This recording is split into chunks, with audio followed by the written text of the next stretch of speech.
అంశం కృష్ణ రసానుభావం.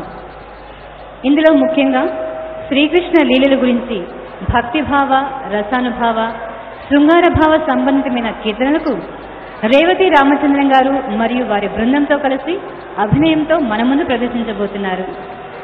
రేవతి రామచంద్రన్ గారు మాంగుడి దొరరాజు అయ్యర్ గారి వద్ద భరతనాట్యంలో శిక్షణ పొందారు. అంతేకాక దేశ విదేశాలలో ఎన్నో ప్రదర్శనలు ఇచ్చి అందరి అభిమానాన్ని చూరగొన్నారు. వీరు ప్రతి సంవత్సరం యుఎస్ఏలో శ్రీ వెంకటేశ్వర ఆలయంలో వర్క్షాప్ నిర్వహించి ఎంతో మందికి శిక్షణ ఇస్తున్నారు. మరి ఈనాటి నాద నీరాజనం కార్యక్రమంలో రేవతి రామచంద్రన్ గారితో పాటు ప్రదర్శించబో కళాకారులను పరిచయం చేసుకుందాం. శిల్పా దర్శన్ కుమార్, శ్రీధారిణి శ్రీధరన్, భానుమతి రామ్దాస్, గొల్లపూడి శివాని, మనస్విని రామచంద్రన్, దర్శన్ రాజేంద్రన్ మరియు మిగిలిన బృందం. ఈ కార్యక్రమానికి గాత్ర సహకారం అందిస్తున్న వారు రందిని శశిధరన్, నటువాంగం శ్యామ్ సుందరన్, మృదంగంపై వెంకట సుబ్రహ్మణ్యం, వైలన్పై గణేష్, ఫ్లూటుపై శరవణన్ వారు సహకరిస్తున్నారు. మరి ఈ కార్యక్రమాన్ని ముందుగా నృత్య మేళం దివ్య ప్రబంధంలో పల్లాడుతో ప్రారంభిస్తున్నారు. దీనిని ప్రదర్శించు కళాకారులు రేవతి రామచంద్రన్ మరియు వారి కుమార్తె అయిన మనస్విని రామచంద్రన్. వీక్షించి ఆనందించండి.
Kita